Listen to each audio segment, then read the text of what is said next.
with these days off in the series, everybody's rested enough, so they're all available, and they're going to have to find a way to execute a little better if they want to win.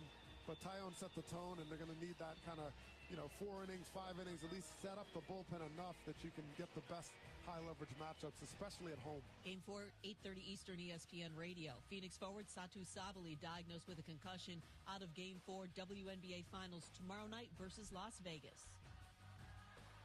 Hey, it's your resident Super Bowl champ Chris Cannon coming up Friday as the Jags and Seahawks get set to face off. I'll tell you if Trevor Lawrence and Sam Darnold have done enough to be in my quarterback trust tree. It's Unsportsmanlike weekday mornings at 6, right here on ESPN Radio, ESPN2, and ESPNU.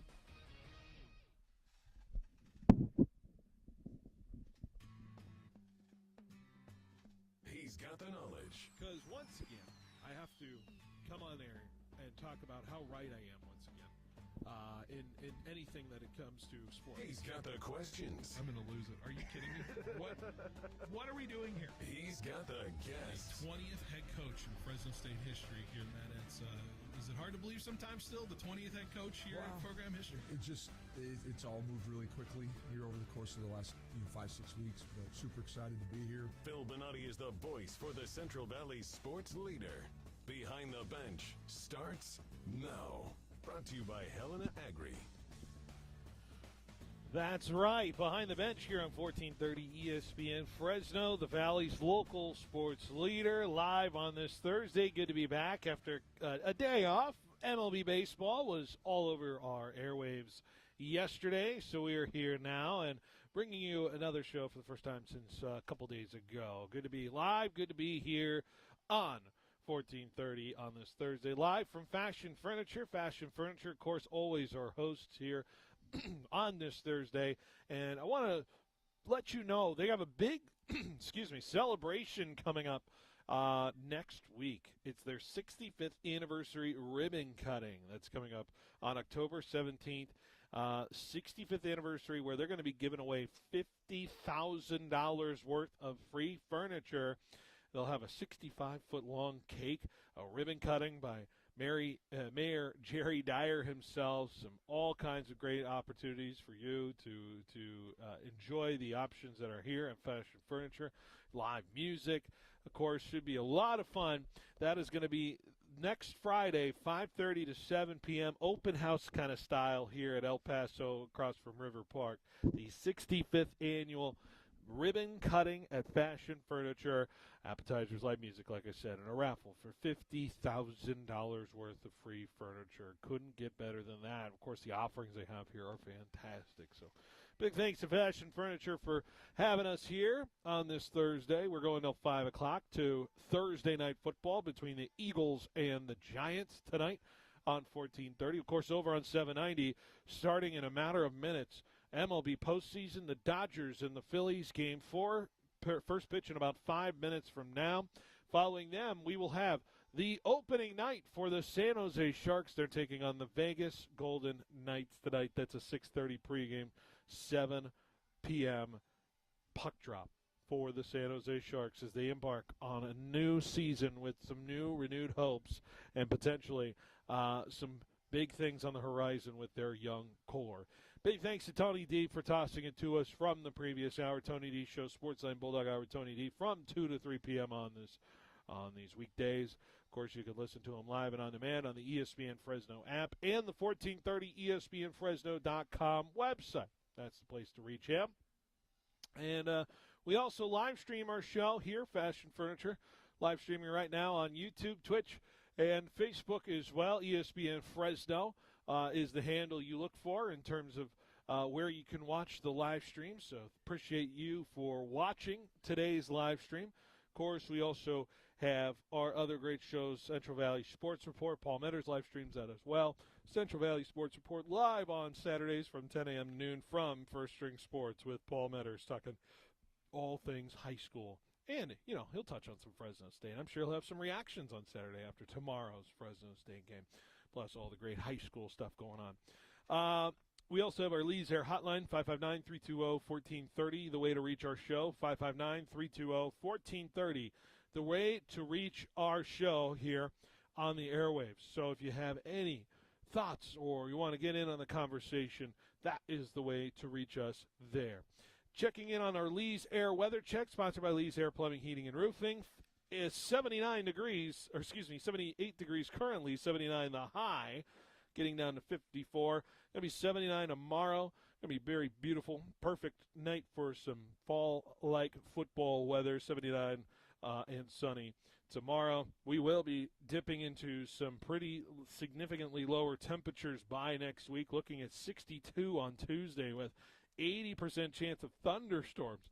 So we will see what that'll look like. So start getting those sweatshirts out. Start getting that maybe winter wear in terms of it, because it could be coming here on the horizon for you in the Central Valley. All right, we got a good show for you today, getting into all kinds of different things on the docket for you. Of course, baseball is hot on the topic for a lot of people. We'll talk about the end of Aaron Judge's remarkable season.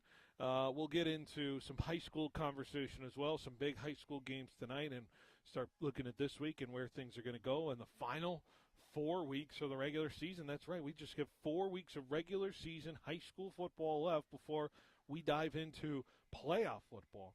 We'll talk some Fresno State potentially as well. We're going to do my Benotti Blitz today. I got a special interview tomorrow scheduled, so we're going to fit in the Benotti Blitz, pick all of the games for the week of Week 6. We'll talk about the Eagles-Giants game tonight in more depth as well, some injury news to pay attention to as well. So 2 hours of sports talk for you live here at Vanish Furniture as we get rolling here. And excited to, of course, be joined, filling in today. Tanvir is going to be sitting next to me here for the show, so good to have Tanvir here. We usually have you off on these Thursdays, but I appreciate you coming by, filling in on a little fill-in spot. How are you doing? Doing good. Yeah, I'm always down to fill in whenever you need me to fill in. And, yeah. You know, I was happy. I wasn't really doing anything today, so I'm happy. It worked out. It did work out. It worked out. So got Tanvir for a couple hours. And, yes, we got a guy who is stressed as anybody can be stressed going into tomorrow. Joe Gomez is here with his Mariners, who are on the brink or on the cusp of some awesome stuff as well. Joe, at least you're not the Yankees today. How are we doing, Joe, who's producing back at the station? So, I mean, let's be honest. We don't care about Fresno State. We don't care about the Yankees. We care about the Mariners going to the ALCS right now. That's what we care about. That's what we need to talk about. Hey, we got the Mariners-Tigers tomorrow on 790 at, I believe, 4:30. So people are locked in on Mariner baseball tomorrow on our airwaves. So are we going to be able to watch it like normal people, or is it going to be on FS1, whatever the heck it is? I think it is on FS1 tomorrow. It kills me. It kills me. You know, I don't want to ride the high seas, but you know, it's just let me watch my game. I will bet you the Mariners will move on, and then you'll get your Fox Mariners Blue Jays series ALCS, which I think would be a fascinating ALCS if we get that. That's the last time the Mariners won any playoffs was the Mariners when they came back from that 8-1 deficit. Yeah. So that would be sweet. I'm excited for tomorrow, but at the same time, like you said, nervous. So is it Friday or Saturday? It's tomorrow. Your Mariners play Tarek Skubal tomorrow. Tarek Skubal has not been good against the Mariners. He hasn't. They're 2-0 against him this year. Yeah. So and including I'm not game 2.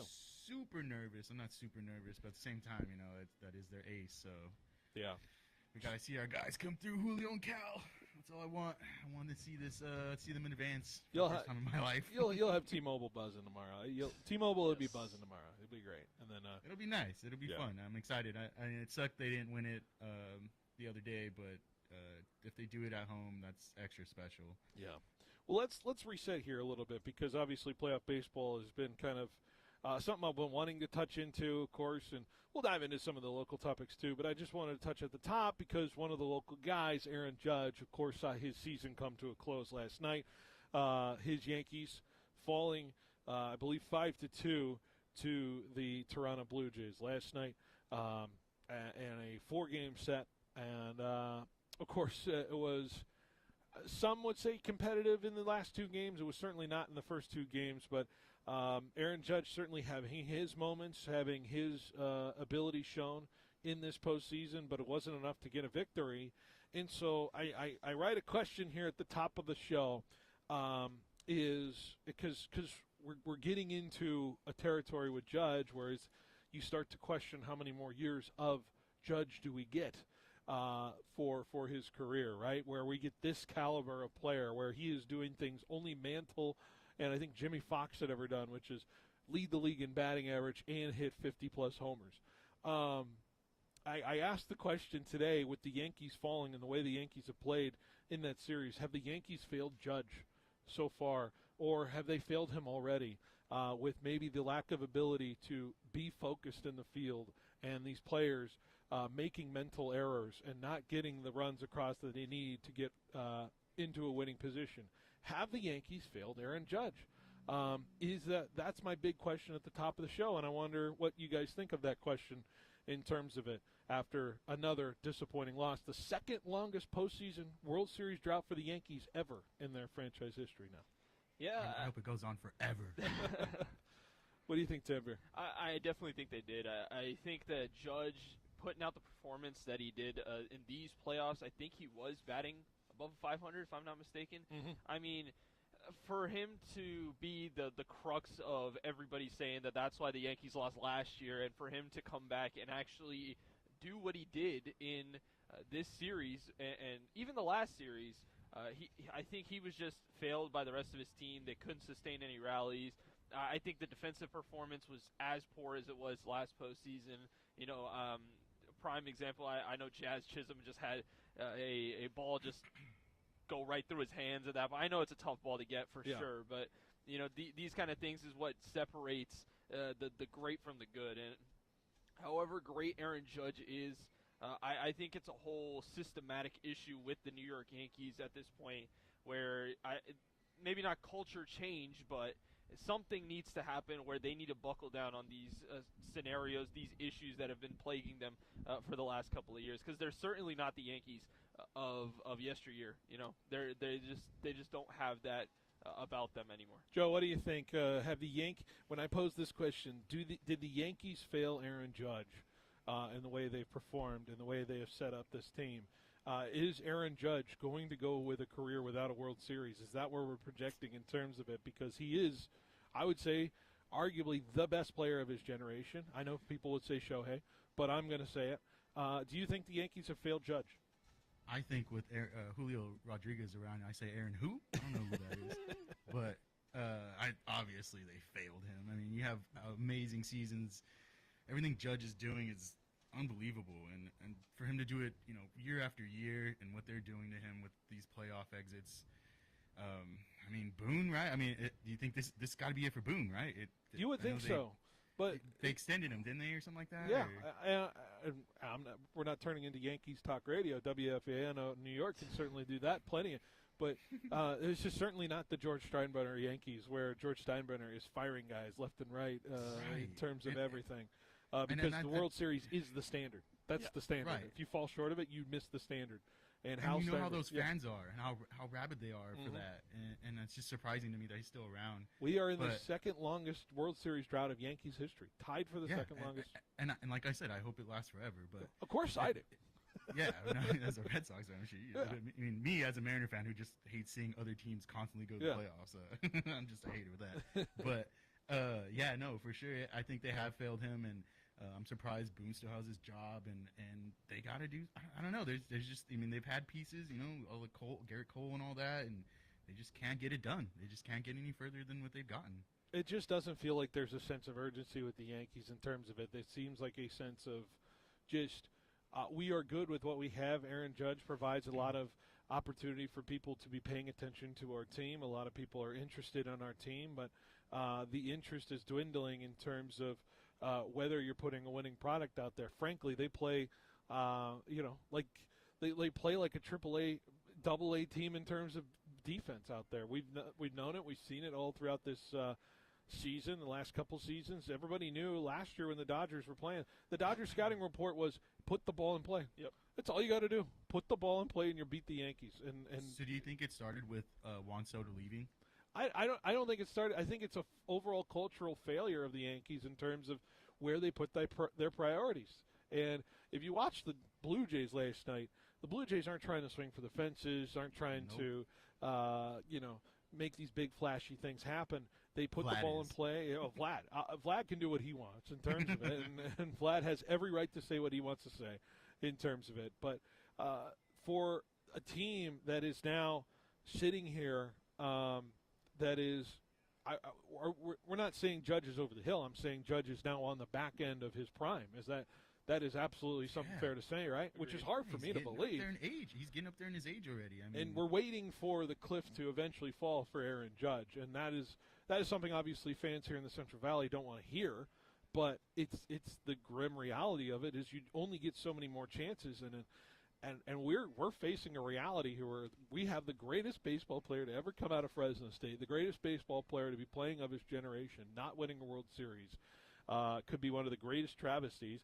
And if that's going to be the case, then clearly the team has failed them to get into that situation. And I think they've had the pieces to win baseball games. It's just that they don't have the capability of understanding what the standard is to win football games. I don't think they respect baseball enough to win baseball games and win a World Series for him, because he's doing everything he can, but you just cannot do it with Volpe putting up like a fake bunt in terms of his at-bat and then swinging and missing like 2 strikes later in terms of it. Or, I don't know, Dominguez just total defensive lapse in left field in terms of it. And Stanton's just lumbering around at, 5 miles per hour out there in terms of how fast he can run to get to a baseball. Bellinger was a nice ad. I thought that was a decent one for them. But outside of it, I just don't know. Like, Goldschmidt doesn't do much for me in terms of it. He really had a big stalling out. The structure of this Yankees team is not set up to win, and they're kidding themselves if they think they have a long window here for one of the greatest ball players that's ever wear the uniform. Their Mickey Mouse Stadium matches their Mickey Mouse style of playing. That's what I say. Every Yankee great has won a World Series, and Judge might be the first one to not. And that's an indictment. Crazy. To think about all the pillars that have gone through that Yankee organization, and that is to no fault of his own, I would believe. He can come play for Seattle. He almost played for San Francisco. And I wonder if that – I don't know if that would have changed anything, but at least it would have provided some different idea of where he could go. But let's be fair, that old regime that maybe would have signed Judge, I don't know what they would have put around him to make him any better of a situation. The Giants have kind of failed in their own right in terms of putting talent around where they had. And in the details they pay attention to. But so you wrote it on the breakdown. How many more high-level years does he have? How many high-level years? Like this kind of Judge year, how many years? Do we have 2? Do we have 3? Is there an injury? Is there an injury year somewhere? Like, it's bound to happen. Like, your odds of that happening again to something we saw unprecedented with Aaron Judge this year, to say it's going to keep happening is insane to say. Now, we say that with, like, other great athletes like Brady or LeBron. Is Judge like in that category of can he sustain that level and be that guy? We don't know. It's pre Super Bowl Peyton all over again, in my opinion. You know, you have all of these MVPs, all of these accolades, and you're just not able to get either the right scenario and where you are put in the best situation, or your team is not putting yourself in the best situation. And it comes in, year out, and when you have something like that, either you can go all in. And can we really say that they've been going all in? I feel like they did go all in with the Soto pickup last year. Adding Fried was an all in. Cole losing Cole to a Tommy John. That you can't plan that. Yeah, exactly. So I just think that there needs to be a certain avenue now for the Yankees. Are you going to look at it and see, is this not working? How do we restructure the squad around Aaron Judge, or what do they see in the future for this team? Because I honestly, I'm looking at the team and I don't know where they go from here if they want to get that hump, get over that hump. Can I bring up a player that I thought was great for the longest time and then started declining around this age, Judge's age, around 33, 34? Miguel Cabrera, yeah. Miguel Cabrera also didn't have any protection around him once he got to those years in terms of nobody being decent in the lineup in terms of it for it. So he had no protection to him. And the Yankees are not the Tigers in terms of where they're going to be like saving not at all. to the tail. I'm just saying as far as like the decline. Yeah. about the age and how great he was prior and stuff like that. There are three 34, athletes. 35. There are three athletes that come to mind where I think they never declined to a level where it was a liability to their team, even into their 40s. And that was Bonds, that was Brady, that was LeBron. That's just, and I don't know if Judge is one of those guys. We're going to find out. We're going to see. And I'm curious to see where it is. And if that's the case, then good for you, Yankees. But you can't be resting on that a little bit. I would imagine the hot stove and the hot seats are feeling really warm in New York today in terms of it.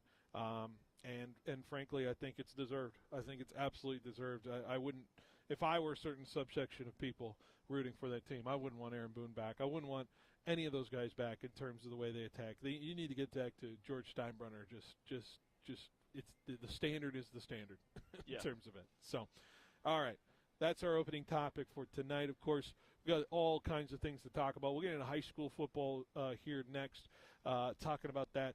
I haven't really had a chance to really break it down for a little bit. I've been away for a little bit, so I want to touch in on the high school season here next. Talk about some big high school news. Deacon Rose, ever heard of him? You're going to want to, as he is now flipped to Fresno State a couple days ago. We'll talk about that. So stay with us. We're just getting started here on 1430 ESPN Fresno, the Valley's local sports leader. Mike Dermanuel Jr. of Hub International Insurance Group. People that have homes, this is their most significant asset. Yeah, they were in a jam at the top, but got out of it. And to give impartial and good advice. I think our growth reflects the amount of trust people have in us. Hub International. Learn more at hubinternational.com. License number 0757776.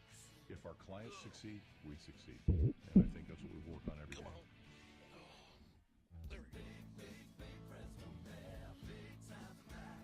Don't miss all new full throttle grandstand action at the fair. October 10th, the dirt flies with Arena Rose Then teams. on October 12th, enjoy two explosive I'll monster go over truck the scoreboard shows. tonight. See these monsters of destruction up close. Presented by Table Mountain Casino Resort and Coors Light. Buy tickets at FresnoFair.com. See you at the Big Fresno Fair.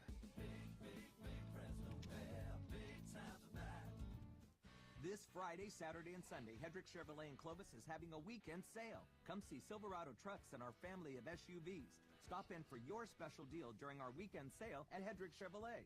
And if you need financing, Hedricks can help. Used cars and trucks, too. We have inventory rebates, and we have a sale happening this weekend on Shaw Avenue, just east of Fresno State. Online at HedrickChevrolet.com. So, come on in. Chevrolet. Together, let's drive. Hedrick Chevrolet. Hey, it's Phil Benotti from Behind the Bench for my friends at Valley Athletics, the new go-to sports facility in the Central Valley. Founded by Valley legend Vance Wahlberg and former Bulldog volleyball coach Jonathan Winder. Valley Athletics allows athletes to really shine at volleyball, basketball, and pickleball. Visit valleyathletics.co right now to learn more about enrolling in our current volleyball and basketball offerings that include league play. That's valleyathletics.co. Proud sponsors of high school athletics. Get your business noticed and stand out from the crowd by visiting Megaprints. Working with the Valley's most prestigious and high-profile businesses since 1998, we print and install custom-designed signs for businesses of all types and sizes. From yard signs to banners to wallpaper and fleet graphics, Megaprints has the state-of-the-art capability to turn the signage you've dreamed of into a reality. Visit megaprints.com today to see our work and what we can do for your business. Drum roll, please. KFC is bringing back the bold, craveable classic guests and fans have been asking for. Hot and spicy wings and potato wedges. For a limited time, the ultimate fan favorite pair will make all your game days this season even more delicious. Even after they're lost. And that's not all. While it feels like competitors are continuously making their food smaller and smaller, for the same price, the Kentucky Fried Chicken Sandwich remains bigger and better. Guests can get it for just $3.99 for a limited time. You can't beat that only at KFC. Hey, this is Coach Spencer. The 9th annual Fresno State Alumni and Friends Classic tees off Monday, November 3rd at Sunnyside Country Club. Join us for this premier two-man best ball tournament featuring Nat Gross and alumni flights. All proceeds benefit the Fresno State men's golf program, helping student athletes succeed on and off the course. Space is limited to the first 55 teams, so don't wait. Register by October 27th. For details, contact my email, cspencer@mail.fresnostate.edu. I'm here at the Roger Dunn Open. Former Fresno State football coach Pat Hill is at the first tee. Hey, it's a fairway hit. Yeah, but that's the wrong fairway, Coach. I need to buy a golf game. Coach, I really think you need a Roger Dunn makeover. When you buy a game at Roger Dunn, you can play anybody, anytime, anywhere. This is the old coach, Pat Hill. I bought this 7-iron at Roger Dunn Golf. Number 8 at Tehama, 162 yards out. Eagle, baby!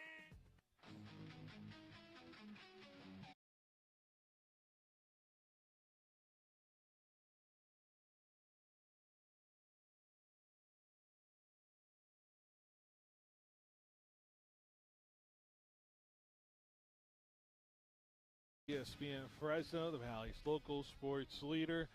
Talking local now. We were covering the Air Judge conversation today after the Yankees were eliminated. Missed any of that, of course, you can go back and listen on demand as soon as our show is done on 1430ESPNFresno.com and 1430 ESPN app. All right. So high school, some big news, of course, coming over in the high school ranks involving Fresno State. And, of course, we'll talk about some of the high school stuff as well. First, I want to get into some games going on tonight. 7 games in the central section for people tonight in terms of it. Massive game at McLean tonight in terms of league play, in terms of playoffs, all of that tonight on the line as 6-0 McLean takes on 6-0 Roosevelt. Both teams been phenomenal this year. McLean, 300-plus points scored, only 17 given up all year from McLean High. Roosevelt, 200-plus points scored, only 47 points given up this year. So I would say the North Yosemite on the line in terms of who's winning that tonight between Roosevelt and McLean. So that should be a good one. Some other games of note: Fraser Mountain at Mojave. They're 3-4. Fraser Mountain is. Mojave is 2-4. That goes at 7 o'clock tonight.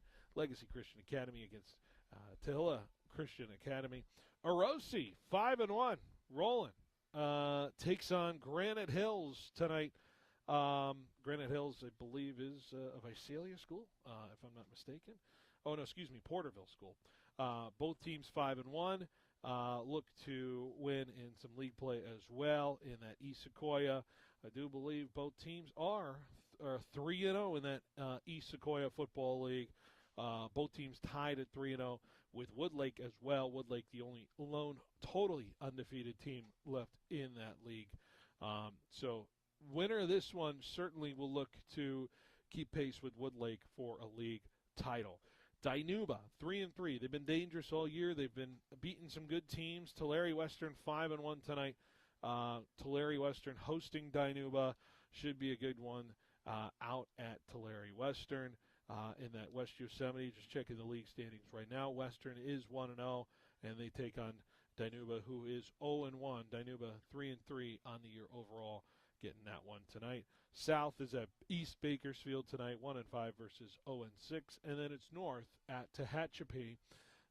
Paul Metters likes to point out to me all the time when he talks about Tehachapi of how high the grass they grow at Tehachapi, and it is as true of a home field advantage in Tehachapi as anything. I don't know how, if you ever played schools before, Tim Veer, where they grow the grass just a little bit more, just to make it frustrating for other teams. Have you ever experienced that before? Yeah, in soccer especially, like, the ball will drag, and so you're trying to adjust passing lanes and how much you should put on it.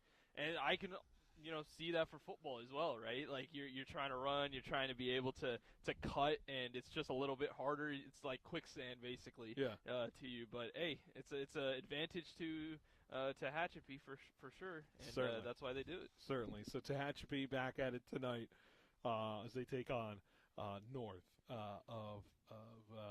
of Bakersfield.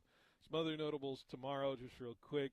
Clovis North's at Clovis. We'll get to that. Clovis High in a hot second. Clovis West is at Buchanan tonight. All these teams 5-1. Clovis East looking to bounce back. They have Central East. That is a tall task. We'll see how it goes there. St. Joe's hosting Paso Robles. Liberty Madera is ranked. They're 6-0. They go up against Minarets tomorrow, who is also 6-0. So that is probably for a league title or the inside track for a league title between Liberty and Minarets, the Mustangs. Liberty's 2-0 in league. Minarets 3-0 in this league. So that will be a massive one to bookmark as well. Bakersfield Christian 6-0. They're at Highland. They should be able to handle them. Frontier is at Liberty tomorrow.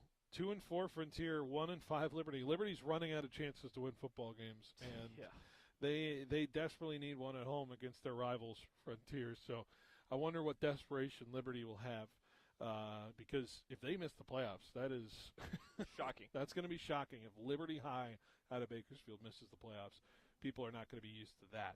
Monache's at Redwood. Monache 5-1, sneaky, taking on a Redwood team who is ranked in the top 10 in the Central section, according to Max Preps. You got Bullard and Madera tomorrow. Madera 5-1, a decent run game for them. Garces Memorial sneaky 5-1, taking on Stockdale. Wasco's at Kennedy tomorrow. Both teams are 5-1. Centennial is at Bakersfield High. Bakersfield High should roll in that one, 5-1 versus 1-5. Delano and Shafter. Shafter coming off a loss a couple weeks ago. Both 5-1 teams. Kerman's at Reedley. Reedley 5-1, still rolling. Those Pirates after their loss to Orosi, they've been able to beat everybody else. We'll be at Justin Garza and Sanger tomorrow. Sanger's 3-3, looking to avoid falling below 500. Justin Garza, a team in that CMAC that has been competitive, to say the least. See if I can get that CMAC standings up real quick. Yes, Sanger right now 1-0, Garza 1-0. So inside track potential in that one in terms of CMAC play. Hanford's at Tulare Union. That should be a massive one as well. And then Golden West rolling 6-0 at Porterville tomorrow as well. That's a big one as they look to stay undefeated. Just a few undefeated teams left. That's it. Yep. So undefeated seasons are coming hard to find here in terms of that. So, Tanvir, let's talk about the big high school news of the week so far.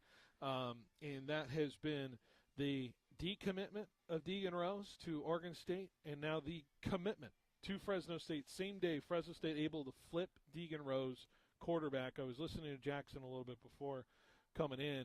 Sounds like a very crowded quarterback room in terms of Fresno State, but you don't care when you get a guy who is a point shy from being a 4-star recruit and being the highest recruit since Derek Carr. You go and snag him if you have the opportunity to do so. It's a move. It's certainly a move in the recruiting sense that validates what this Fresno State staff is doing. It's one that certainly validates the process of Valley kids can play in the Valley for Fresno State, but I wonder what the trickle-down effect could be of this recruiting commitment can be, certainly, for the Valley. But overall, I think this is just a fascinating development to see what happened. And Fresno State, of course, I think benefiting from maybe the dysfunction of what Oregon State has provided. If Oregon State was 5-1 and kind of rolling through this season, I don't think we'd be having this conversation. But Fresno State found an opportunity, they found a window, and they took advantage of it. No, I agreed, and I think that Deegan is the kind of guy that Fresno State's kind of looking for. You know, to me, what I've seen out of him, he's very accurate, very good.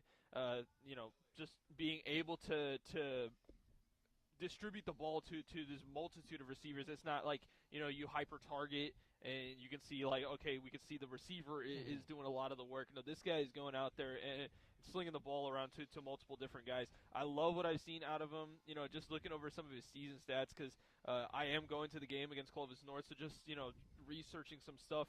This guy's got 71% completion percentage this season in high school, 1,519 passing yards and 14 TDs with no interceptions. And I think that's probably the biggest thing that I like, where we have a lot of these quarterbacks that are very, very good in track, but the ability to not turn the ball over with how he's done is very impressive. So I like what Fresno State is getting from a Fresno State perspective. I really do like that. And for Deegan to stay in the Central Valley, I think that's a testament to, as you said, Central Valley kids staying in the Valley and playing for Fresno State is something that I think we need to start getting back to on a more regular basis. And, I like overall this whole thing for this program. He's the number 2, rated Central Valley prospect, just below Israel Briggs, I believe, his teammate, who's going to Miami, I believe,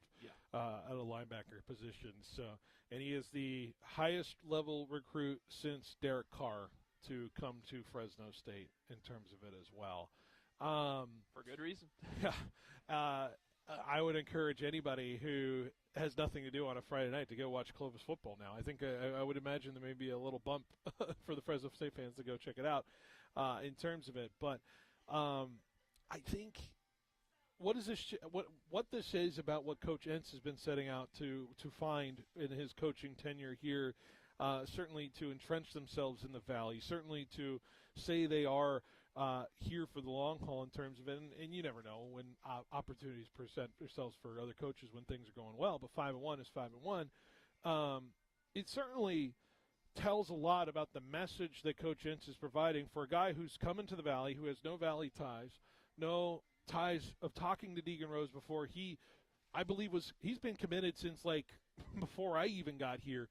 Deegan Rose was, maybe even to his sophomore season of playing football for the Oregon State Beavers. So to flip that deep of a commitment is fascinating to me, to show that you can come in and really validate and sell what you are showing in terms of what your program can be moving forward. This year has benefited from it.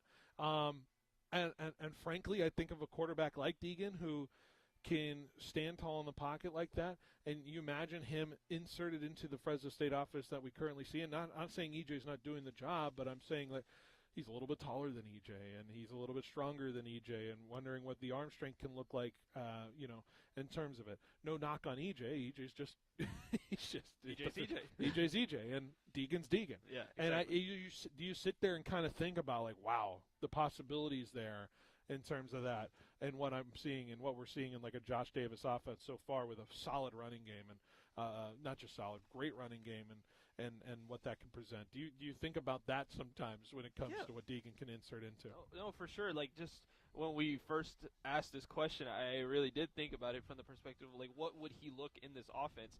And I truly do think that his skill set is going to maximize his potential in this offense. Now, obviously, that's all down to how he transforms himself throughout this process into Fresno State, and how he works through everything that he needs to when he is at Fresno State. But the potential is there for sure, and you see that every time he plays football. And I think Fresno State was really looking for a guy like Deegan, and now that he's committed, I think that he will definitely provide that ceiling that Fresno State has been looking for a while. Yeah, it'll be probably a couple of years. People are not right. I want to say this: don't expect Deegan Rose to start week 1 next year. And that's where I was talking. He needs to work through everything, and then once he is there, possibly he will be able to. I saw a lot of tweets that say, "Coming to Valley Children's Stadium 2026." I'm like, all right, hold on, come on. True freshman starting at the college level is pretty insane if you get to it, but. Especially these days. Derek Carr didn't even start his freshman year. He started his sophomore season. That's the trajectory you kind of hope. The 3-year Derek Carr kind of career in terms of it. Or, you hate to see NIL come in if that's the possibility of it. But if he's playing that good, money will talk. It certainly was. And we want the best for our Central Valley athletes regardless, right? Anyways, fascinating development, like I said. On the flip side, on the short term, like, do we see a bump in Deegan's play? Do we see a bump in Clovis's play now that this decision is come and gone and everybody's been speculating in terms of that? And is Clovis still a team that could be capable of winning a track title, winning a Division I AA title? I know people hear the name and say, well, certainly they got to have the best team, right, in the Central Valley, but then Central's got obviously a lot to say. And I want to say that before I get into my next question, I want to say congratulations to Brandon Smith of Central East for being our ESPN Student Athlete of the Week for this week. Had a fantastic game against Clovis North last Thursday. Yep. We haven't been able to get a chance to interview him. Just timing did not work out for us to be able to get him interviewed, but hopefully we'll get him down the stretch here of the season. So congrats to Brandon Smith for winning our Student Athlete of the Week. When you sit there and think about what you've seen so far from this season, is it separated now between these two teams? And I know Clovis East and Clovis West just had a big-time battle and everything like that, but it really now still feels like these are the two teams to beat, and the others certainly are just a step below in terms of that in the track. I think going into last week, I had a much more kind of even look at all of these track teams. But with Central East doing what they did to North, who I thought, they are an impressive team. They're a really good team.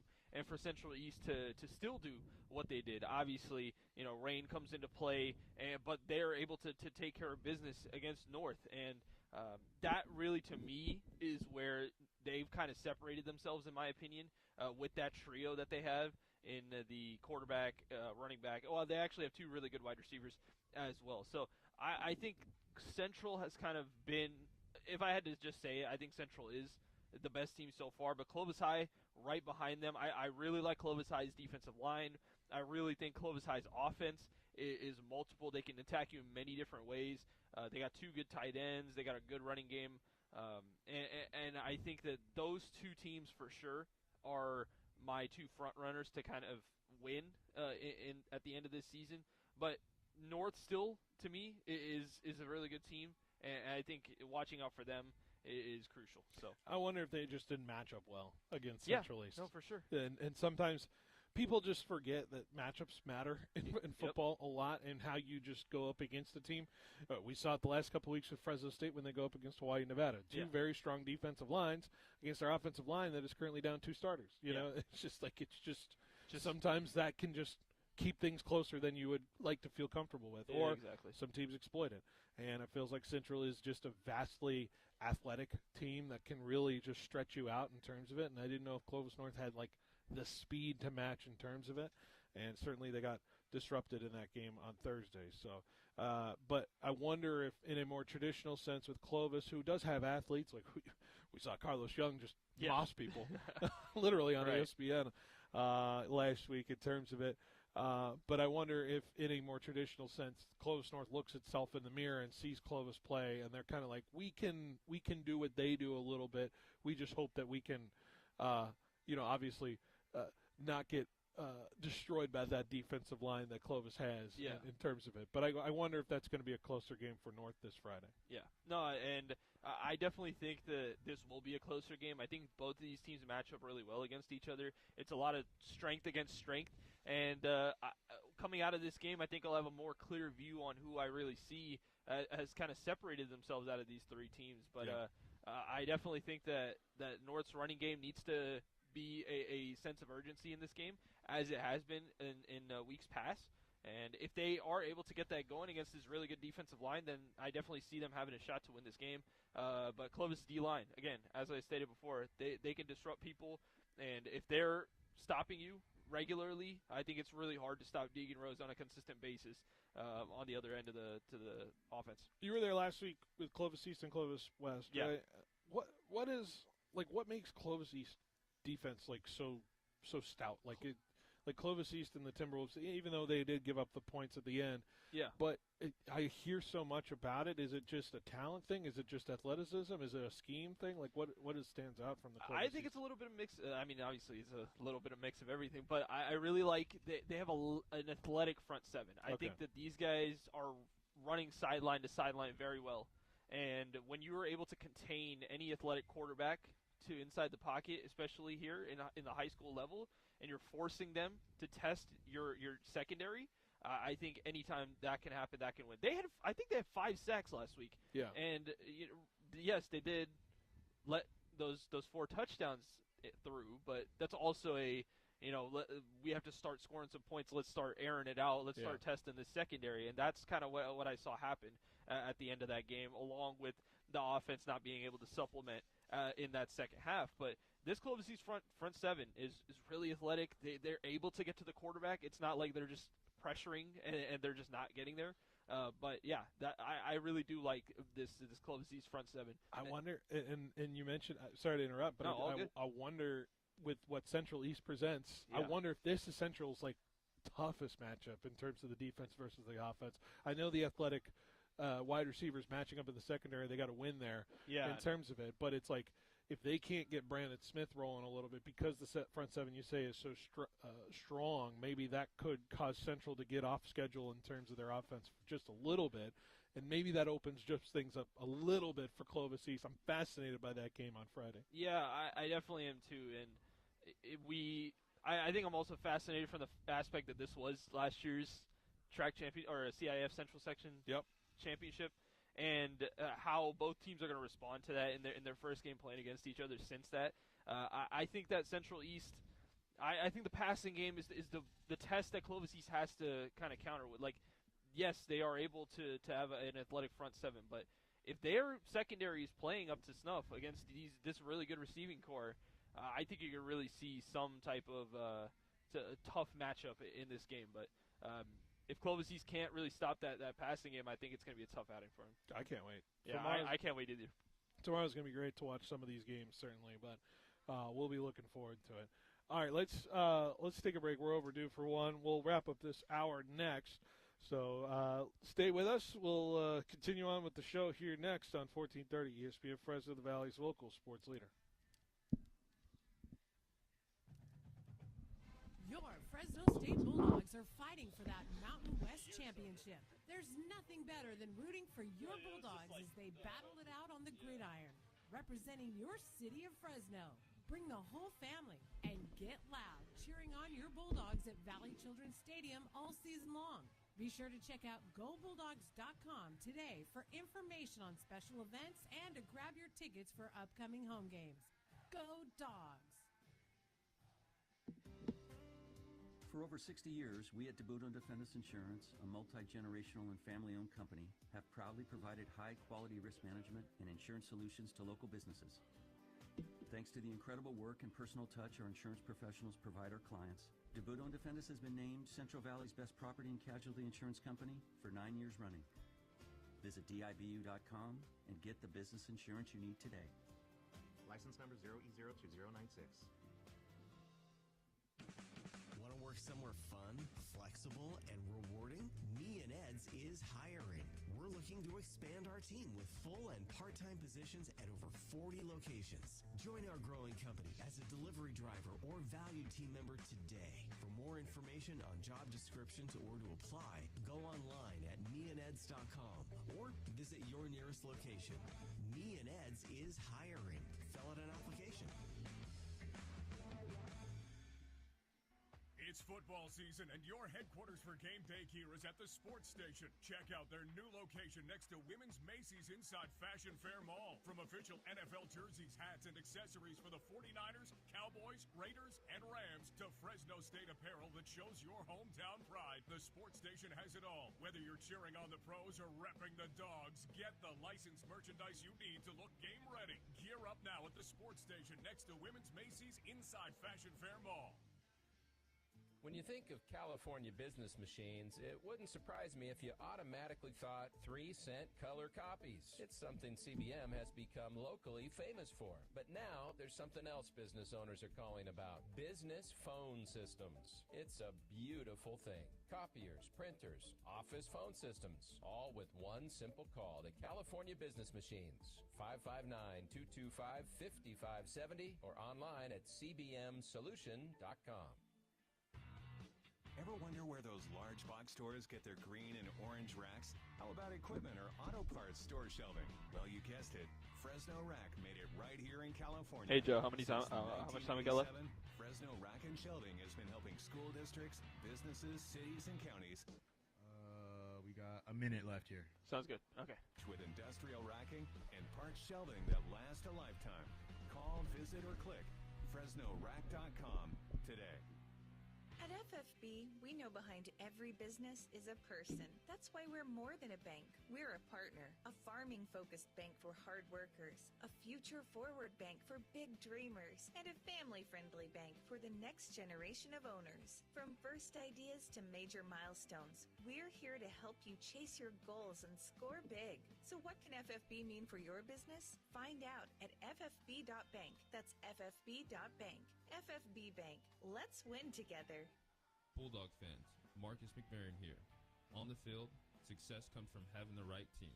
And when it comes to servicing your car or truck, my team is Ed Dina's Auto Center. Huge selection, unbeatable prices, and the service you can count on every time. Don't wait till the fourth quarter. Drive into victory with a vehicle from Ed Dina's. Trust me, this is a game-winning drive. Ed Dina's Auto Center, where Bulldogs buy.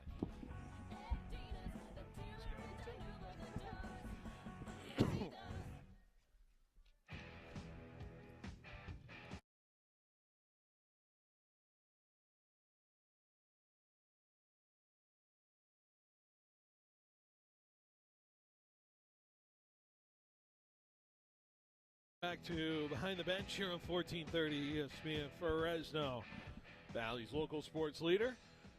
All right, wrapping up this first hour, and we're going to talk a little injury bug. Brought to you, injury report brought to you by Davis and Van Wagenen Injury Law Firms. Be sure to call my friends at Davis and Van Wagenen Injury Law Firms today. They don't win if you don't win, so be sure to give them a call in any injury situation you need.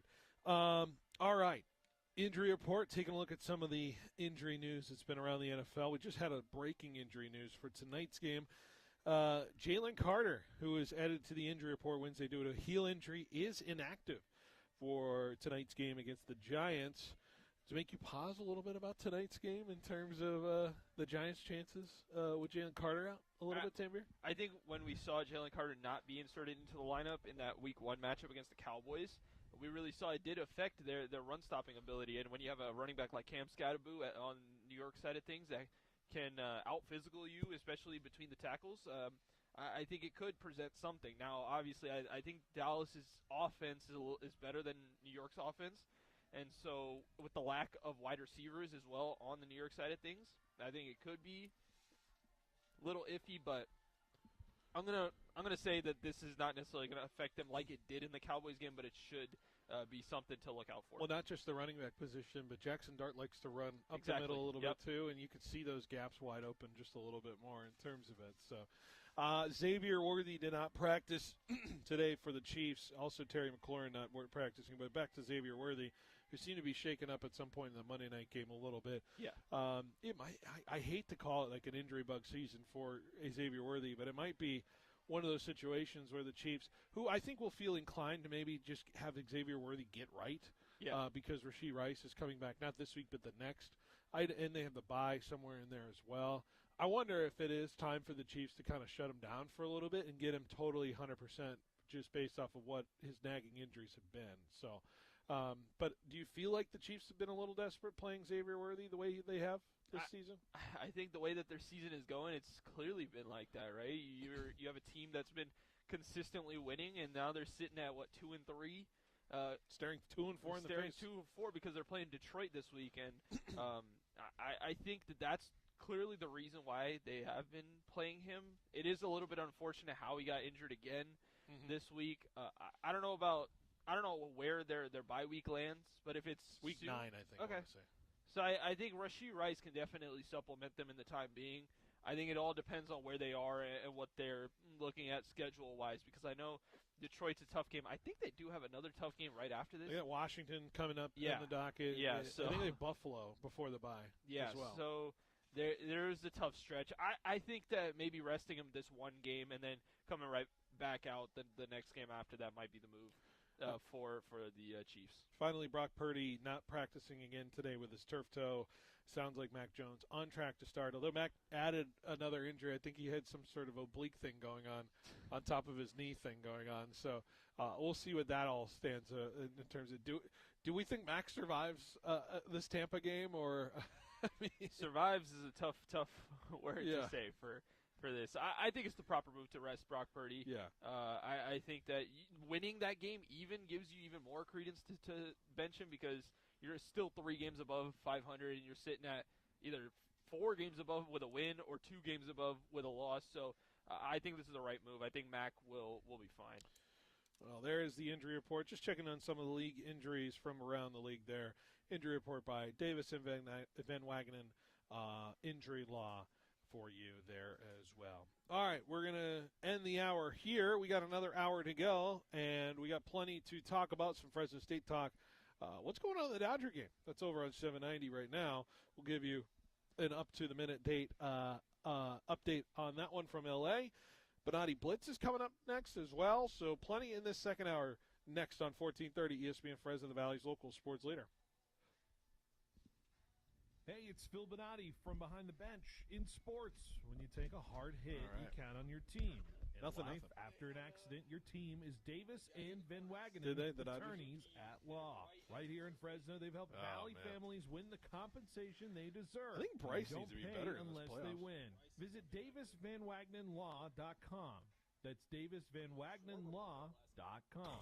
Davis You don't want and him Van waking Wagenen, your hometown injury attorneys. I remember 2021.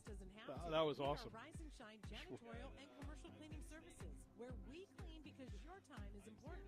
From offices to schools to medical facilities, Rise and Shine handles it all with our trained staff and high-performance standards. Big It's jobs interesting. or The small, Phillies have Rise gone and with their, Shine like, will never lock you into a contract. throwbacks. So let us take the stress off your plate. Contact Rise and Shine janitorial. What's the and CONCACAF commercial cleaning stuff services. going on right now? Call Is that just that's World Cup qualifying for everybody else who's not USA, Mexico, and Canada? Yeah. Are you ready to lock in serious savings? Donald P. Dick Air Conditioning and Solar wants you to know that December 31st is the deadline for your new Is this solar the system supersized to be World Cup operational field? to take advantage of the 30% federal tax credit. That's right, you can save 30% on your investment in clean renewable energy. But the clock is ticking. Solar doesn't just save you money, it gives you energy independence, shields you from rising utility rates, and adds value to your home. And when you choose Donald P. Dick, you're working with a trusted local family business with 55 years of experience. Call Mr. Cool today. Get a free solar quote. The number is 559-255-1644. Take control of your power and your savings. Call the company with over 5 decades of experience. Write this number down. Call Donald P. Dick Air Conditioning and Solar at 255-1644. That's 255-1644. For 80 years, Fresno Pacific University has been shaping the heart and soul of California as the Central Valley's only accredited Christian university. Today, our deep faith roots and pride in our community drive us to provide affordable, career-relevant education that transforms the lives of our students and the communities they serve. Discover your calling through over 100 undergraduate and graduate programs offered on campus or fully online. Fresno Pacific University. Learn more at fpu.edu.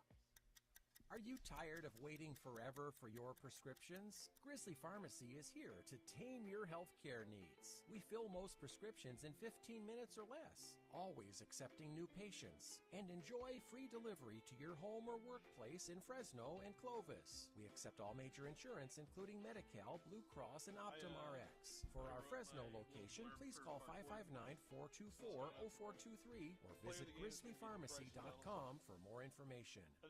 You'll find them in every big box hardware store. Are you sure he carries that? We've all met at least once, or tried to chase one down. Legally and by all appearances, they are employees. Customer assistance to hardware? But they are the unhelpfuls. Do any of you know where I can find one? Nope. Because sometimes the hardest thing to find at a big box store is help. So you should probably come to Fresno Ag Hardware. All the hardware you need, and the help to find it. A what? At Citizens Business Bank, we've been taking a personal approach to banking for over 40 years and are consistently recognized as one of the top performing banks in the nation. Hi, I'm Susan Woosner, Senior Vice President and Manager of Citizens Business Bank in Fresno. We believe in the importance of building long-lasting and genuine relationships with our customers. We want to provide you with the solutions you need to grow your business because your success is our success. Citizens Business Bank, member FDIC. They should have lost to Northern Colorado. You're listening to the home of the San Francisco Giants, KFIG Fresno, 1430 ESPN. This is SportsCenter. I'm Christine Lisi. In the opener of a National League Division Series doubleheader, Phillies and Dodgers still scoreless top four, each team with just one hit on the game. Christopher Sanchez and Tyler Glasnow. LA can advance to the NLCS with a win tonight. Cubs down 2-1, host the Brewers, 8:30 Eastern, ESPN radio coverage, Matthew Boyd and Freddie Peralta. Tomorrow night, Tigers, Mariners face off in a decisive Game 5 in their American League Division Series, with the winner moving on to take on Toronto in the ALCS. Tarek Skubal makes his second start of the series for Detroit skipper A.J. Hinch.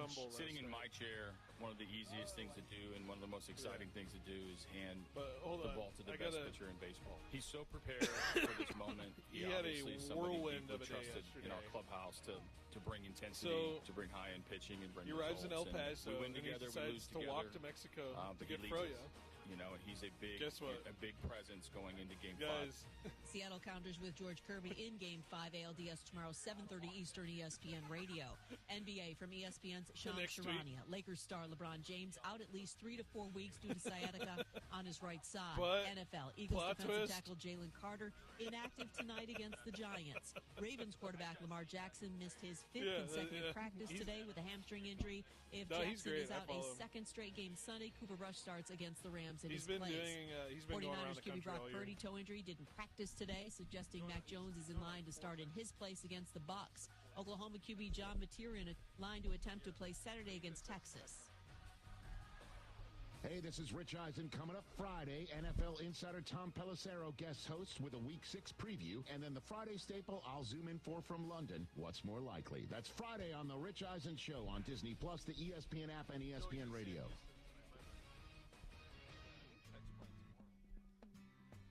He's got the knowledge. Because once again, I have to come on there and talk about how right I am once again. In anything that it comes to sports. He's got the questions. I'm going to lose it. Are you kidding me? What are we doing here? He's got the guests. 20th head coach in Fresno State history here, Matt. Is it hard to believe sometimes still the 20th head coach here in program history? It's all moved really quickly here over the course of the last 5-6 weeks. But super excited to be here. Phil Benotti is the voice for the Central Valley sports leader. Behind the Bench starts now. Brought to you by Helena Agri. All right, welcome back to Behind the Bench here on 1430 ESPN Fresno, the Valley's local sports leader. Live on this Thursday afternoon. Good to be here for another edition. One more hour before you send it off to Thursday Night Football. It is the show at Fashion Furniture, as they always do here on these Thursdays. By the way, just a reminder, we have Me and Ed's Pizza sitting to our right here.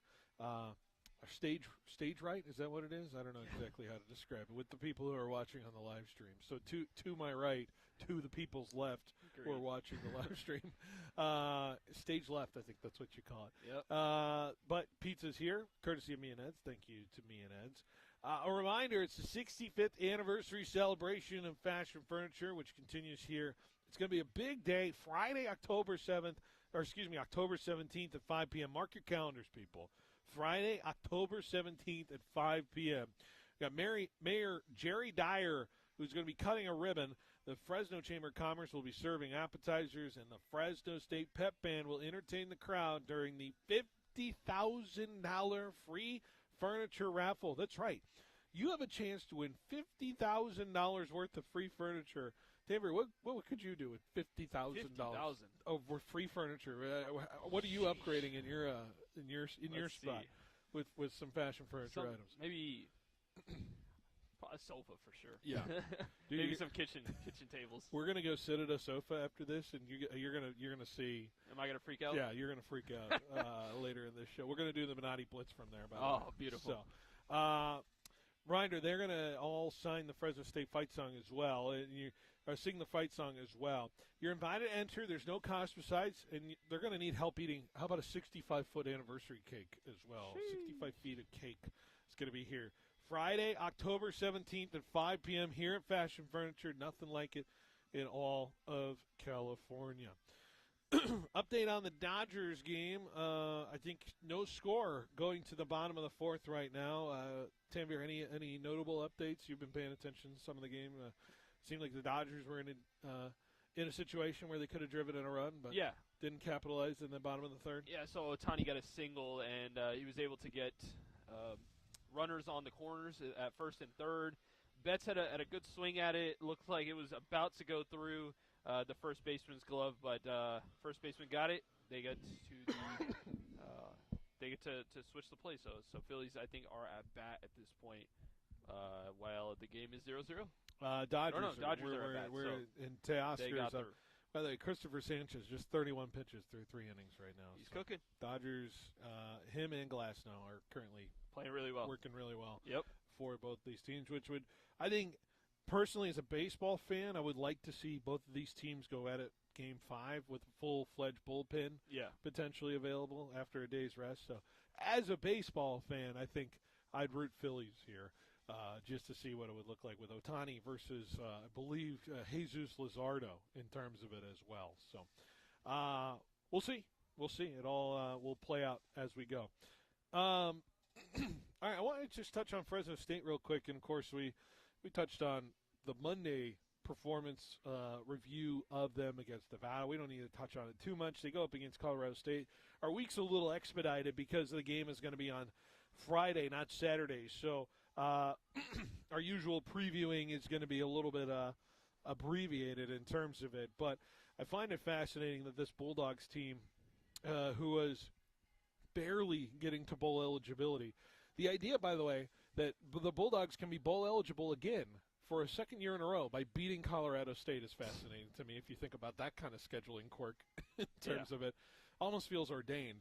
But this certainly feels like a game that the Bulldogs have a clear advantage in, but it is college football and weird things happen. Level of 1 to 10 for you, Tanvir. Where are you at in the comfort level of a game tomorrow against Colorado State on the road? I think after last week's game, I'm going to say, in terms of comfortability, I'm going to say like a 7. Okay. I think that these are the type of games that I've always seen Fresno State somehow find a way to not be able to put the game away, right? Like, you have this opportunity in front of you with a team that you should be able to beat. And I certainly think that this is another aspect of that, where Colorado State, you are going on the road, but this is a game that you should win. You are favored by 6.5, and putting, the nail in the coffin at that point is something that needs to be a regular occurrence, in my opinion, when it is Fresno State, and obviously it is tougher being done than said, right? So we'll see how it works out. But I'm going to say it's a 7. I still think the Fresno State's a better team, but I have hesitancy in terms of the fact that it's on the road and it's a team that Fresno State should be able to wash. I had to make a mention of it in terms of just I mentioned it in the high school segment last segment. Games about matchups, football's about matchups. Where you match up well versus what you don't match up well with, and I said it on Monday. Nevada's strength was our weakness versus our weakness. Was as glaring of a mismatch as you could have, and Nevada benefited from it by keeping it close because they were exploiting the one thing we couldn't really have an answer for, which was offensive line situation versus a pass rush that was pretty ferocious and kept our team outside of a 68-yard run from Rayshon Luke, our team very subsided. I remember just taking note of the statistic, minus 11 rushing yards in the second half before that final drive. It did end up being something around 39 yards rushing total in the second half. But this will not be the case this week. I feel wholeheartedly confident in the idea that we can run the football again back to where we need to go.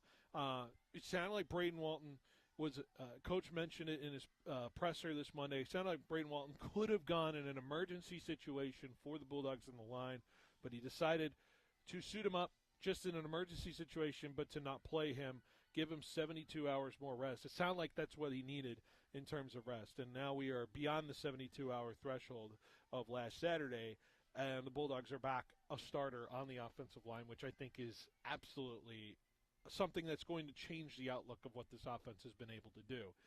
I have been dying for a complete game. We have not had one. I don't think we've had a complete, total dominant performance outside of Southern, and I'm not going to count it because Southern is Southern. You know what I mean? So we have not had a turnover-free football game yet, including the Southern game. We've had turnovers in every single game on the offensive side.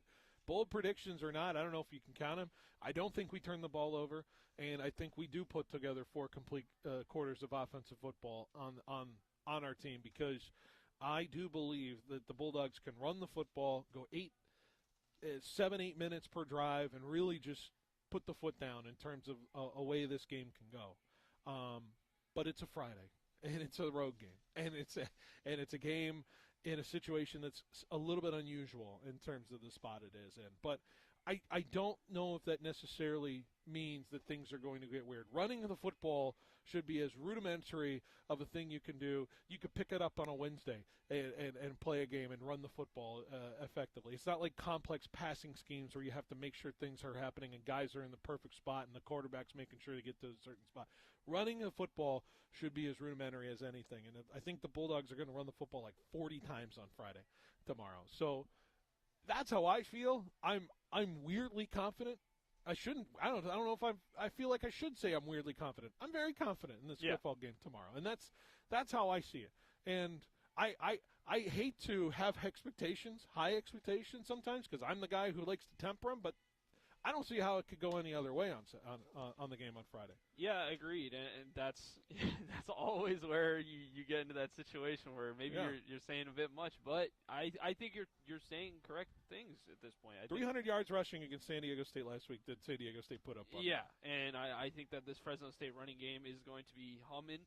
I also think that this Fresno State passing game has an opportunity to really start putting together drives that have a lot of yardage behind them. You know, we saw Josiah Freeman have 2 touchdowns last week, and I think this is he could be in store for a big game. Yeah, it's not the calling card of this offense per se, but you have a Colorado State passing offense passing defense that is not that good, and you have the ability to open it up. And if that running game is working, you could see a couple of big plays from this passing game in this specific game. So we'll see how it goes. I think both sides of that offense has an opportunity to really put a mark in this game, and we're going to see tomorrow which side of the ball is really humming, because I think it all starts with that running game.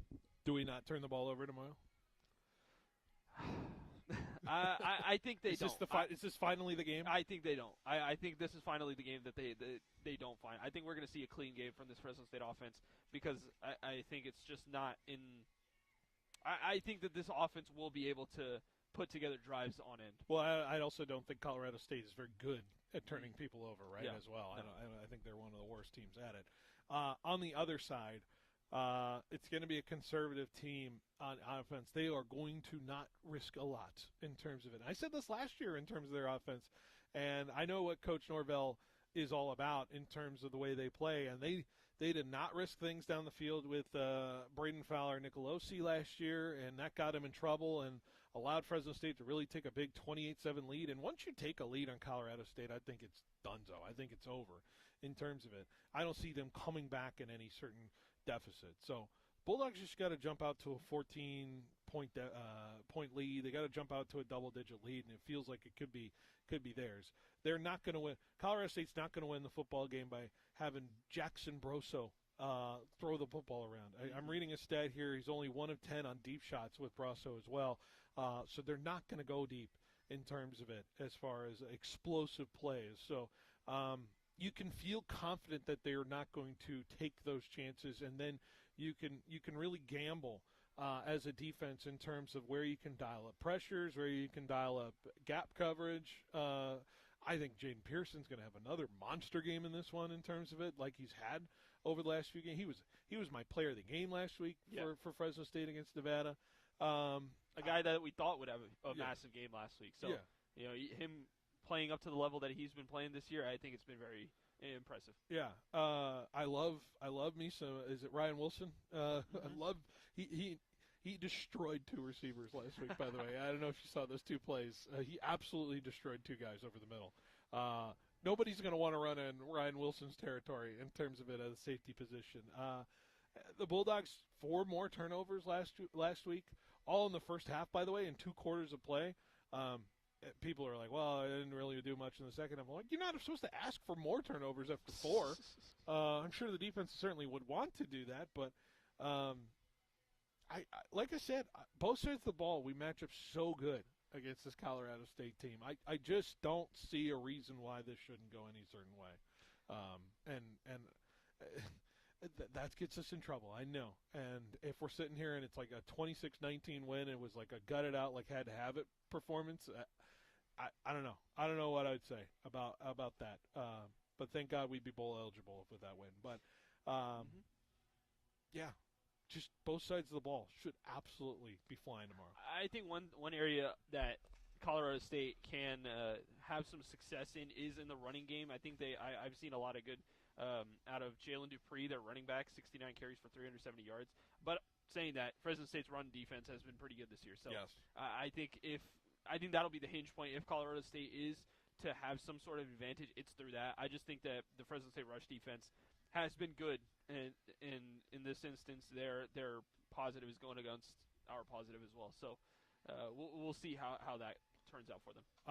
You won't be on the show tomorrow, so do you have a score prediction tomorrow in terms of what the Bulldogs will do? I think Fresno State. I think it'll be close for a little bit, but they'll start pulling away by games, and I'm gonna say that Fresno State wins this game 27-17. Okay, yeah. All right. I wrote in Barkboard 31-10. Okay, 31-10. By the way, I had another week in a row where I guessed the opponent's score correct.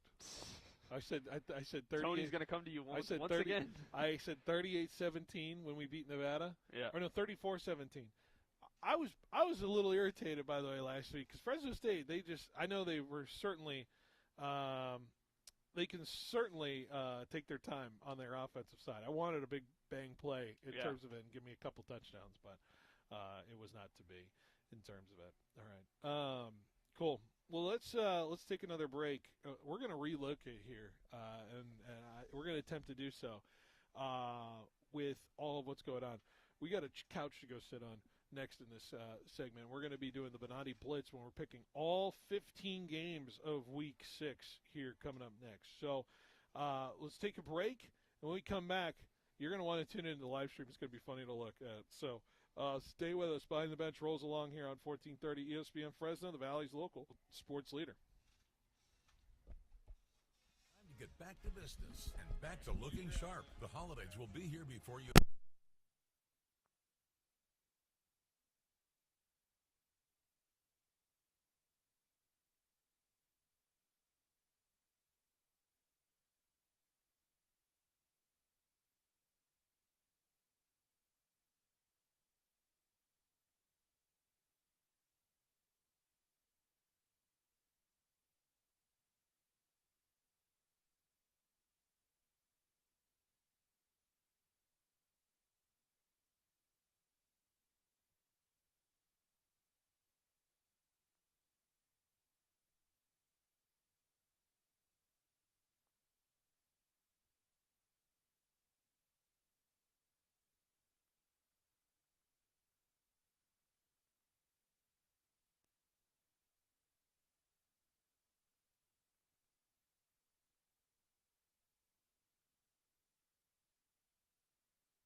air today and step into the season with confidence. Joe, how are we doing on Football time? Fans, it's Phil Benotti with Behind the Bench. The season is heating up, so bring Joe, your you got me? tailgate to mid-season form with Grocery Outlet. As far as what? How much time left in the break? Yeah. A minute and 20 seconds. Minute 20? Sorry, a minute 50. Minute 50. Now a minute 45. All right, cool. We just relocated While to you're the there, couch. enter the tailgate ready. Whatchamacallit? Is this where I bring up the music? Yeah, you'll get the prime time. And then are you gonna cue that or just start with it? I'll cue it and now it's time for the Benotti Blitz. Okay, got you. Okay. Oh, I'll just say, Joe, play the music. By the way, Okay, you're gonna make picks too. Okay, that's cool. October 12th, enjoy 2 explosive monster truck shows. See these monsters of destruction up close. Presented by Table Mountain Casino Resort and Coors Light. Buy tickets at FresnoFair.com. See you at the Big Fresno Fair. At Pioneer Equipment, your authorized Kubota dealer, our customers tell us they like Kubota better than Blue Tractors because of less downtime and easier controls. It's more cost-effective to own and operate, and it just keeps running when the season's on the line. That's why they trust Pioneer Equipment, your authorized Kubota dealer, for both sales and service, especially after harvest. With Fresno and Reedley locations, Pioneer The big Equipment, buddy. your authorized Kubota He's dealer, sectional is ready like for never you. Visit before seen. PioneerEquipmentCA.com. Angel where Cloud orange seating is means huge. go. Are you an athlete ready to level up your performance the raw way? Zoom us in a Introducing the little Raw Athlete Program from Raw Farm. High schools, Perfect. college All right, athletes, there gym we go. warriors, and pros, Raw Farm wants you to see why professional athletes and nutritionists are fueling up with Raw Farm raw whole milk to hit their team goals and personal gains. Raw Farm is the best 100% A2 cream top from seasonally grass-raised cows, non-GMO certified. I'm losing myself. I'm losing the pillows here. For serious Yeah, just gains. push it back. Visit There you go. rawfarmsusa.com to learn more and find it at your local Sprouts We're going to week location 7, through the right? nation. Week 6. Week 6.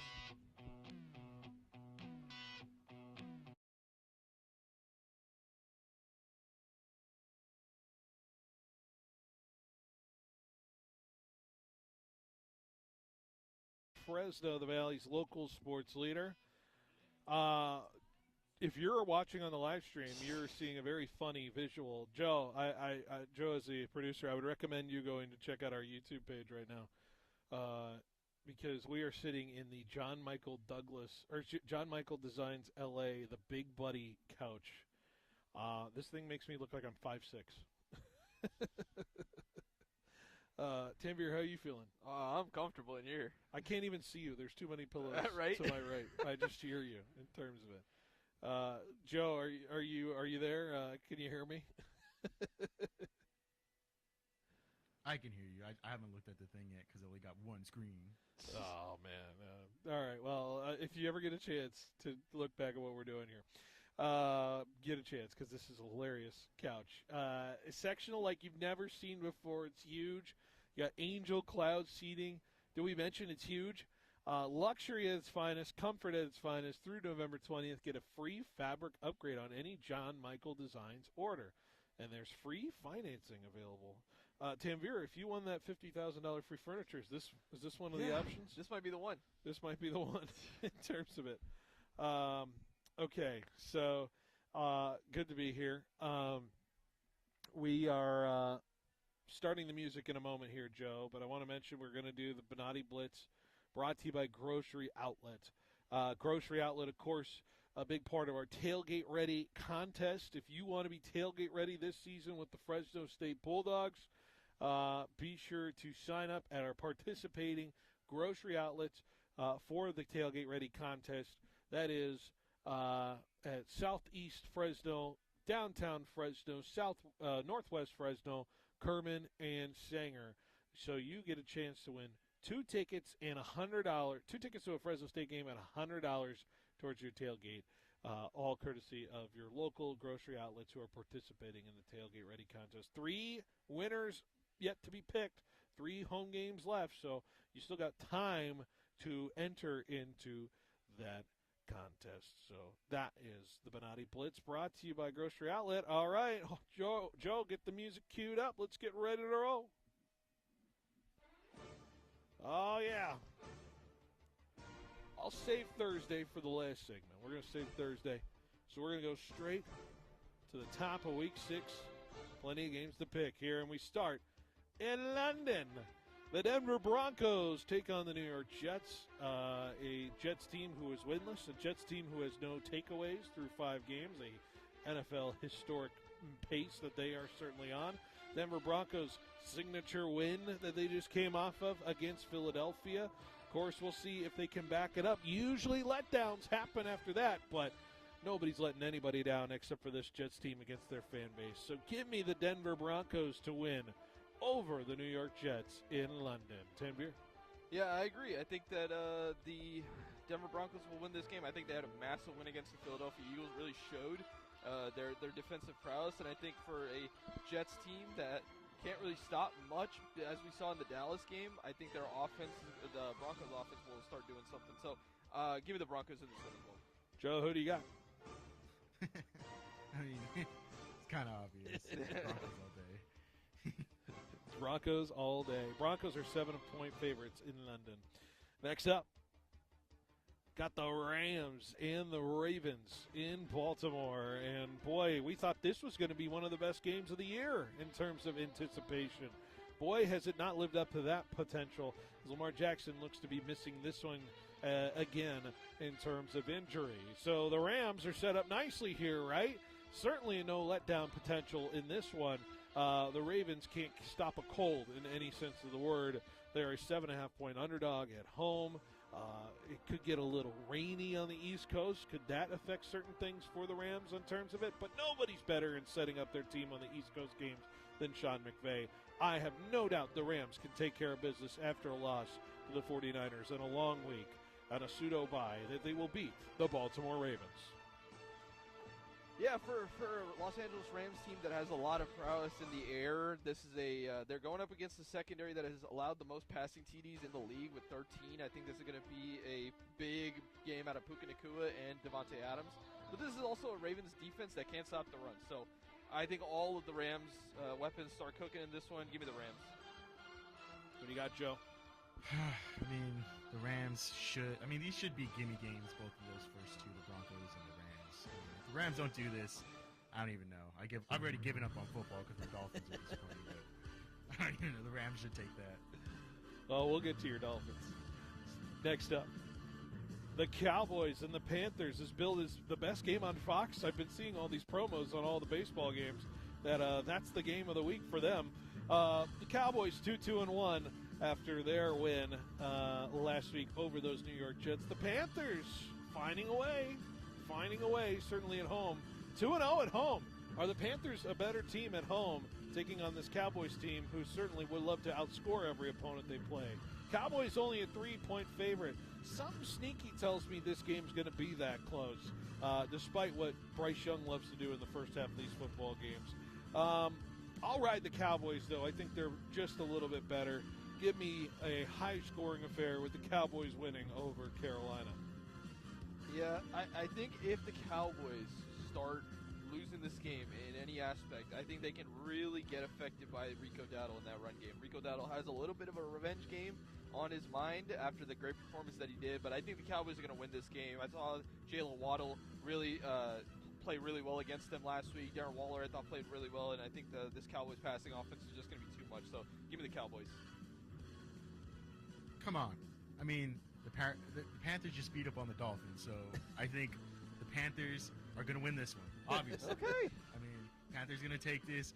I know he's Rico Dotto, but I call him Rico Doodle. Rico Doodle. I'm guessing another 150-yard game. I think Panthers are taking it. All right. Next up, we go to Indy, the 1 seed. Indianapolis Colts at 4-1, taking on the Cardiac Cardinals, who certainly find ways to lose and find ways to win this season. Cardinals on a 3-game losing streak certainly could possibly not have Kyler in this game. That certainly affects things. Seems to be trending towards a possible blowout if the Cardinals don't have their whole starting cast. I thought it would be a little closer, a little more interesting than people think, but Indy's rolling. Indy's playing great defense. Indy's playing great in the run game as well. I certainly don't see this game derailing their season. So give me the Indianapolis Colts to be 5-1. I'm right there with you in lockstep. I think the Indianapolis Colts, they've been offensive juggernauts this year. defensively, they've still been pretty good. And, I think this Cardinals team, with a loss like they did last week, I think they're going to need a lot to kind of get back into the right state of mind. So, yeah, give me the Indianapolis Colts in this game. What a disappointment the Cardinals are. I really thought the Cardinals were going to be in the Niners position, 4-1, whatever it is, 5-1, but they're so disappointing. No Kyler. They're not going to do anything, sadly. Danny Dimes all day. Danny Dimes. Indiana Jones all day. Next up, Seattle at Jacksonville. The Jaguars have had their heads inflated by the national media over the last 4 days since they beat the Kansas City Chiefs on Monday Night Football. Yours truly picked them, by the way. Only one to do it on Monday's show. Anyways, the Jaguars are playing good football. They're obviously turning the ball over a lot for some people on the defensive side. Sam Darnold's been a little bit of a turnover-prone kind of quarterback lately these last few games for Seattle in that big shootout against Tampa. Key turnover late that really caused Seattle to lose that football game. Seattle's offense plays very good football as well, though. So I am flipping a coin here. To me, I think Jacksonville just has a little bit more offensively to get it by the Seattle Seahawks team. But I would not be surprised if it goes the other way. But I'm gonna put my foot down and go Jacksonville here. Jacksonville's been a juggernaut on defense. They have turned the opposing team over in every single game, and I think that the one thing that Seattle can be a little bit susceptible to is some turnovers. I honestly think that this is going to be a very low-scoring game because both defenses are really good, but I think the difference maker, I think Greg Newsome, this new trade that they just got, I think he'll be matched up with Jackson Smith and Jigba, and I think you'll see the greatness of Greg Newsome in that game. I'm not going to say he's going to lock him up or anything, but I think this will be a game where JSN might have a little bit of a tough struggle. So give me the Jacksonville Jaguars to win, as I did last week. So, all right. In my opinion, Jacksonville's a little overrated. I think out of all those, one-loss teams, I think Jacksonville's the worst one. I like their defense, what they're doing on defense, obviously. It's amazing, 3 turnovers a game. But I think their offense is a fluke. I don't like what Trevor Lawrence is doing. They do work with Etienne, and then he disappears. So I think Seattle, well-coached team. I like what Darnold's doing. I think they'll beat him. I think Seattle takes it. Next up, Chargers at Dolphins in Miami. The Chargers are a injury firm, dying to find any healthy player that wants to play the line or running back for them. I wonder if that issue could be persistent in this game against Miami. Miami does one thing well. They have good pass rushers, and I wonder if that could be an issue for this Chargers team who has an issue with the line that they have. Washington created issues with them. Miami certainly finding ways to score the football in terms of it, and I'm not saying this Charger defense is starting to lax a little bit on the other side of things, but the more I stare at this football game, the more I sit here and say, I think the Dolphins could absolutely beat this Chargers thing, and I think I'm going to stamp it as my big upset of the week. I'm picking the Dolphins over the Chargers in Miami. I have a tough time with this because this Chargers offensive line has been really bad, and then you have the addition that Amari Hampton is injured, and you have Quentin Johnston, who's also questionable. I certainly think this is going to be a game that can drop the Chargers down to 3-3. I just don't see them being. I just don't see the Dolphins being able to stop the Chargers' passing game, even with the rushers. I just don't like their secondary. And so while I do think this will be a closer game than a lot of people say, I think the Chargers are going to win this game. Yeah, Dolphins defense, historically, this is one of the worst defenses in Miami history, worst cornerbacks in the NFL. They're really bad, so you should watch for Herbert and what he's doing. I don't care if their line is bad. Dolphins defense can't do a thing, but I'm still taking my Dolphins. There's no way. There's no way I'm not going to pick the Chargers over the Dolphins. Wow, we went 2-1 on the Dolphins here. I was tempted to go 3-0, but I was like, we got to bring some normalcy back to this program. It's going to be rough, though. It's going to be rough because if Herbert can sling it, the Dolphins corners. It just screams to me bad. like, oh, the Dolphins up 24-14 now late in the third quarter. I'm just hearing it on Red Zone right now. Next up, Pittsburgh and Cleveland. In Pittsburgh, the Steelers coming off the bye week after winning in Dublin, Ireland. Steelers are rested. Steelers certainly look to get back on track offensively after, I would say, some mid-level play from that front, but they've been able to kind of deep strike here and there. The Browns are going with the rookie, and the rookie played all right in London, but it's a long travel coming back off of that game, off of a very tough last-minute loss to that Vikings team. Cleveland does rush the passer very well. I wonder if that's going to be an issue in this football game with Aaron Rodgers being moved around against Myles Garrett. That could be cause for concern. I am tempted to pick the Browns, but I am not going to go with the rookie quarterback here. Give me the Steelers to get the win at home. Yeah, so I'm going to pick the Browns. I think that this Pittsburgh defense is reeling a little bit. Jalen Ramsey is questionable. And while I do think they have the superior team on paper, I think that Quinshon Judkins for Cleveland has been a little bit of a revelation. I think that he'll be able to beat this Pittsburgh rush defense pretty well. So I'm going to take the Browns in this one in an upset, while the rookie gets some passing game off for sure.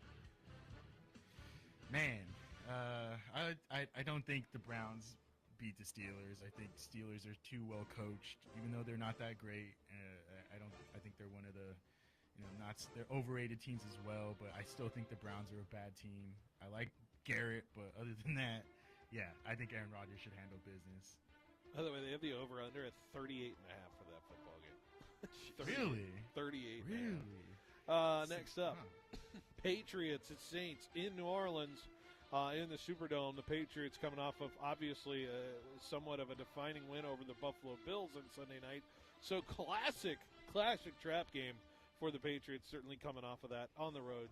Nothing's guaranteed on the road in the National Football League. But, with the way they were able to kind of front that Josh Allen offense and really keep everything in front of them, Christian Gonzalez has been a major difference maker since he's come back off the injury side of things. Milton Williams has been phenomenal on the defensive tackle side of things for the New England Patriots, which makes me feel like the Saints aren't going to get much interior ability to block him. I think this Patriots defense can feast in this game. Drake May needs to make the plays that need to happen. And please, for the love of God, Ramondre Stevenson, do not fumble the football. Patriots should roll in New Orleans. Yeah, I'm going to go with New England as well. I think this is going to be the defining part of the season for this team, because if New England can string together a couple of wins in this soft part of their schedule, you could possibly see them being a dark horse to win this AFC East. I think this is a game they got to win. Hopefully they have that sort of mindset going into this game, because, as you said, it is a classic trap game. But I think they'll be able to get it done through the passing game. So give me the New England Patriots in this one. Good teams beat bad teams. Simple as that. Either they're going to beat them or not. I mean, I like New England, what they're doing, but if you lose to the Saints right now, Saints are just not good. They better win. Patriots better win. Otherwise, you should be disappointed, Phil. You should be like, all right, pack it up. Season's over. I will be back to where I was before the Bills game. Next up. But Patriots, yeah. Patriots, yeah. Next up. Tennessee at Las Vegas, the poop bowl of all poop bowls for this week. Should be horrible football, badly coached football so far between these two teams. Can you argue that these were maybe the worst coached teams so far this National Football League? Somebody's got to win. I'm feeling Tennessee. I feel like Tennessee just has a little bit more juice to them in terms of what they have offensively and the weapons. I think they can be okay on defense as well. Just got to get through 60 minutes of football without having to make dumb decisions. I like Cam Ward's upside over. Geno Smith's been horrible in terms of the turnover department. Give me the Tennessee Titans to win on the road in Vegas. Yeah, I'm going to take the Las Vegas Raiders. Both of these defenses are the worst at allowing rush TDs. I think the Titans have allowed a rush TD in every single game this season. So, give me Ashton Jeanty to have a big game in this one. I think Max Crosby will wreak havoc on the other side. Give me the Raiders. Yeah, I don't see Pete Carroll. I mean, he got embarrassed last week. I don't see him coming back with another loss, especially against this Titans team. I know the Raiders are bad, but they shouldn't be as bad as the Titans. Callahan, I don't know how he has a job still. Agreed. Yeah, he's been coaching for way too long. Anyways. The Raiders, I think they'll pull it out. I think they need to come back from getting demolished last week. Raiders should take it. Next up, Niners at Bucks in Tampa Bay. Marquee game of the week, I would say. The San Francisco 49ers coming off what some would argue the most miraculous win of Kyle Shanahan's career in terms of his coaching prowess and his ability. Mac Jones making things happen with a cast of characters that I don't think even Niner fans would say had a chance to beat the Los Angeles Rams, and yet they do. And now they have to go to Tampa and go shoot out with one of the best teams in football in terms of scoring the football. The Niners will look to certainly lean on more of those young defensive pieces to make impact plays on it. No Bucky Irving for Tampa. We'll see what that stands out to it. Very interested to see what Upton Stout maybe does if he's facing off against Emeka Egbuka. Are the Niners finally going to get a rushing touchdown? That's my number one question of this one as well.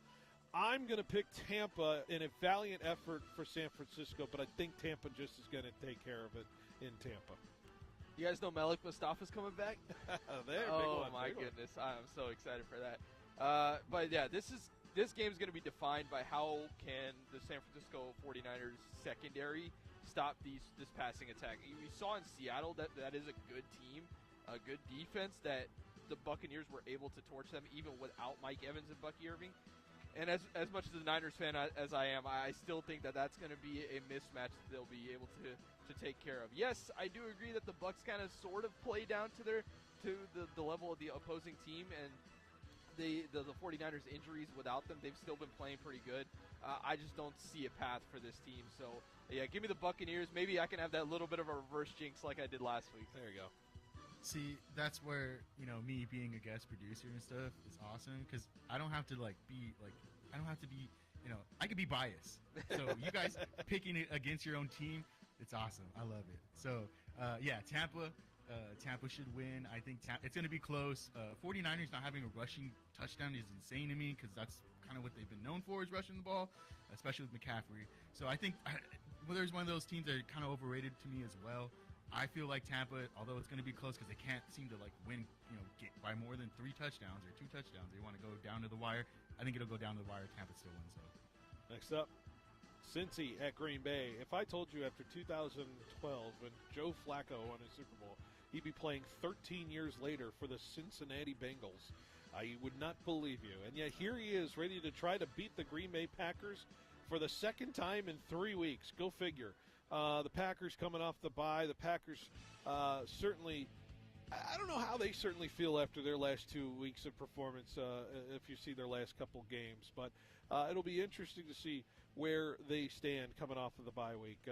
I think this is a get-right game for the Packers. I think this is a game that certainly feels like they should be able to handle business. But weird things can happen. But it's in Green Bay. I feel like Green Bay has to take care of it. And I'm going to go Packers. Packers should win big. This is my crazy upset of the week boy. for me. I don't know. I just feel like I saw something out of that offense in Cincinnati against Detroit last week, and the Packers, I just feel like they're a very good team, but they just find ways to not necessarily come out the strongest. I think with Joe Flacco coming into this Bengals team, it'll provide a little bit of a, not necessarily a spark, but something that the Packers are not accustomed to seeing, Joe Flacco in this offense, and they'll find a way to have a shock victory. I'm not necessarily saying this is going to be, my biggest prediction, but I just think that there's going to be a way that they find a win. So give me the Cincinnati Bengals. The Bengals are outright 14-point underdogs. Hey, and they'll cover and they'll win. Biggest the Bengals biggest are of the week. So bad. I agree. Yeah, I mean, that Lions game, that was not close. They scored a little bit at the end. That was not a close game. Lions were in control that the whole time. Yeah, Flacco, you go from one of the worst quarterbacks to the second worst quarterback in the NFL.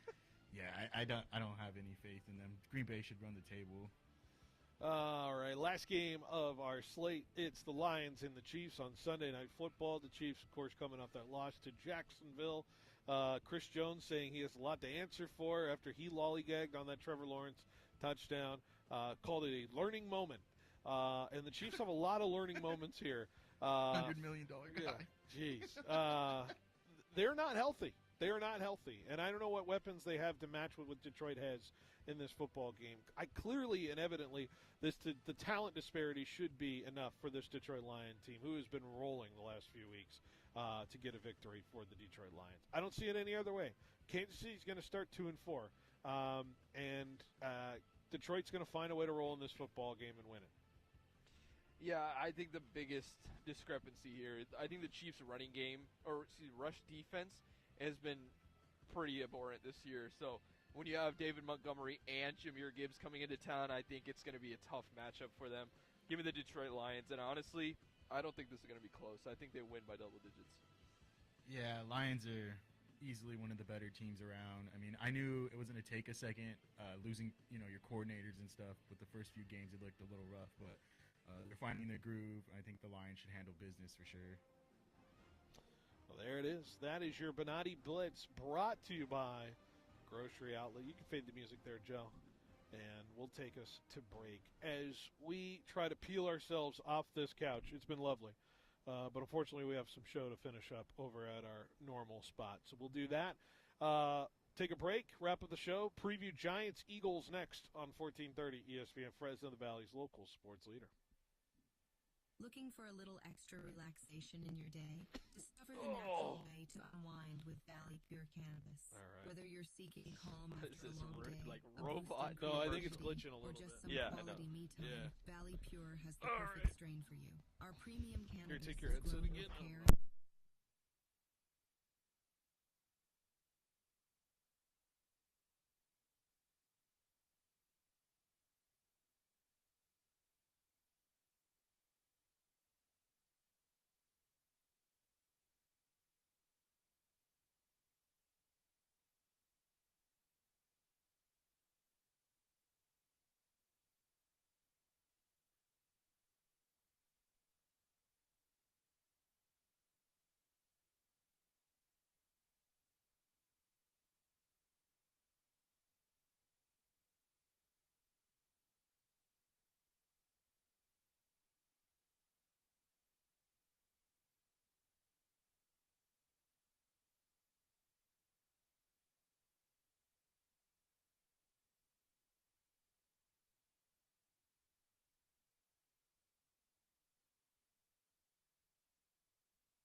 Need a turnkey from start to finish? Fresno Rack is here to help. Call, click, or visit Fresno Rack today. On game day, don't just settle for weak snacks. You go big, like a boss. The Butcher Boss brings you the kickoff platter, stacked high with man-sized, fully cooked meats. Tender sliced tri-tip, fall off the bone, pork spare ribs, smoked sausage, fiery jalapeno poppers, already sliced, already prepped. This Sunday, don't just watch the game, own it with a kickoff platter from the Butcher Boss. So call today to pre-order yours. The Butcher Boss, 41 south of Riverstone. Quick, where can you find a great selection of Tempur and Mattress First bedding? Easy. The same place you'll find adjustable beds, sheets, pillows, mattress protectors, and more. Sleep Retreat inside Fashion Furniture. It's worth the time to walk through and imagine what your home could look like with beautiful new furniture. Or how comfortable you'll be on your new mattress. Fashion Furniture on El Paso across from River Park. There's nothing like it in all of California. Need cash? If you've got a car, we've got the cash. Clausen Honda wants to buy your car. If it's running, we want your late model Toyota, Hyundai, Kia, Subaru, Acura, or Honda. Just call Clausen and ask for our VUP to schedule your appraisal appointment. In just 10 minutes, you'll get your cash value quote. Yes, we are eliminating the hassle of getting rid of your used old car. So if you're ready to sell, we are ready to buy. Call Clausen Honda of Fresno today. If you've got a car, we've got the cash. Get cash for your car. Clausen Honda.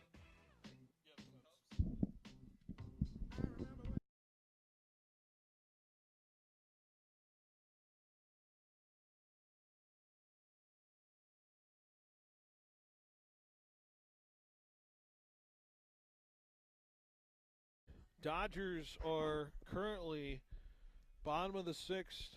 They're runner in first and third with 2 away. And it's 1-2 count. Bryce Harper just missed out on catching a ball in the dugout of the Phillies that would have flown out Tommy Edman from that. That would have been a pop out that would have ended the inning for the Dodgers. But the Dodgers certainly threatening here. Teoscar with a big hit to make it first and second with 1 out. And we'll see if the Phillies can get out of this, or if the Dodgers can happen. Maybe I'm going to do play-by-play just for a pitch here. And chopped away foul. All right. Let's talk about tonight's game. Eagles-Giants. Daily spread brought to you by Chuchancy Gold Resort Casino. If you're not trying your luck with some teams, try your luck at Chuchancy Gold Resort and Casino. Taking a look at the spread, last I saw, it was going to be Eagles tonight. 7.5-point favorites on the road over the New York Giants. We mentioned it earlier here, Tanvir. The Jalen Carter injury could certainly make things interesting, but I don't know if it makes things close in tonight's game. You could see a scenario where this Eagles offense just kind of stalls out again like it kind of did against Denver tonight. But Denver's defense is, I think, an infinitely better unit potentially on the wholesome side than New York does. But New York has its pressures and its ability to pressure the football in terms of it as well. And so I know Saquon was dealing with something in the middle of this week as well in terms of injury possibility. He seems like he's obviously ready to go. The more I sit here and think about it, the 7.5 number feels a little high for me. I feel like this is a 6-point Eagle victory. So I would go Giants on the spread if I were going to be leaning that way. Yeah, I agree. I think the Giants have an opportunity here to. I don't know if they're going to win this game, but I think they're going to have an opportunity to make it close. As I said at the top of the show, I think Cam Scatterbu and as you said, Jackson Dart both have opportunities in the middle of the park to kind of run on this Eagles defense. I think that Eagles are getting Nolan Smith back, if I'm not mistaken, and that'll be a big help for them. Jordan Davis, I think, is going to have a big game for Philadelphia if they are to put this game away early. But I think the Giants have an opening. Will I see them take that opening? I don't know. I don't think so. But we will see. In terms of the spread, this is a Philadelphia team that has not necessarily impressed me on the offensive side of the ball, and they have a good defensive line coming into town. So we will see how that works out. But I'm tempted to just say Eagles still win this game by 8 or more. I do still believe in that offense, and with the losses of Darius Slayton and Malik Neighbors, I think it's going to be a tall task for the Giants to win this game. So yeah, that's where I stand on this game. I think it's an Eagles by 3. I think it's just one of those classic Thursday nights of divisional teams. I'll love that. I want to see a good game tonight. So the divisional teams playing a close football game. Joe, where are you laying on Eagles Giants tonight as we finish up our picks for this week? Man, the Eagles don't beat these guys. That's sad. I mean, the Giants aren't any good. Yes, Dart is starting again. I mean, he's not, to me so far, he hasn't done anything to impress me. He's a rookie. Scatterbu had a pretty nasty fumble last week. Get him some new gloves. I don't know. It shouldn't be close to me. I know it's a division game, Giants, Eagles, blah, blah, blah. But the Eagles, you're Super Bowl champions. You guys should be. I mean, you heard the ball taking little shots at them. A.J. Brown's open all the time. So I think the Eagles, they should roll today. I don't think it should be close. Can we talk quickly, like, the implications if the Eagles were to lose today? Like, I think that'd be big for the psyche of the Commanders, for sure, getting Jaden Daniels back and winning a game against the Chargers. I think that the Eagles, for me, like, a couple weeks into the season, they were looking like that team. I think they're just going to run away with the NFC East, but now you have a loss on the Philly side of things against Denver in a weird way. And now if you lose this game, I think you open up that possibility that Washington could come through and win this division series, because I think that they'll not only have the team, but they'll have the confidence to win. Not just Washington. Dallas. Dallas. I'm not ignoring Dallas. No. I have talked about Dallas this year a little bit at the beginning, and I was a little more higher on Dallas than a lot of people. So I'm not ignoring the idea. Dallas only 2 losses in the win column. The tie is very interesting in terms of what that all looks like too as well. So And I think Dallas plays a little bit of a lighter schedule than those two teams. Dallas plays hard. I'll say that. I think they play really hard, Yeah. but I think they're lacking on the defensive side. Yeah, when you have an offense that can just score points on end, you're always going to have a chance. You like it. You like it, certainly. The Dodgers were thwarted in that bottom of the sixth chance, by the way. Edmund grounded out to the pitcher, Sanchez. So it's now the seventh inning. We're flying along here. Another game. It's coming down to the wire. Coming down to the wire. Feels like it's just going to be like one swing of the bat here for either of these teams tonight in terms of it. Who's the hero if the Dodgers win? Who are you saying the hero is? I think Mookie's been playing decent. I think that he's just put balls in areas that can give the Dodgers some points. So I think if there's going to be a win on LA's side, I think it's going to be through him. I think if it's through Philly, I'd probably say Schwarber. I think that Schwarber really showed that power last night, and I think that he can show it again against this bullpen for the Dodgers that has not necessarily been great outside of Roki Sasaki. I think Bryce needs something here. I think if you're the Philadelphia, you need to see some life from Bryce Harper in terms of it. So we'll see. That is over on Harper's 790. been quiet. He's Harper's been bad. been very He's quiet. been bad. Yep. That's on 790. Reminder that we'll have Sharks tonight on 790 as well. As Ria Milto just hit a single. We will have Thursday Night Football coming up next. Thanks for watching. Thanks for listening to our show. We'll be back 3 o'clock tomorrow. See you then.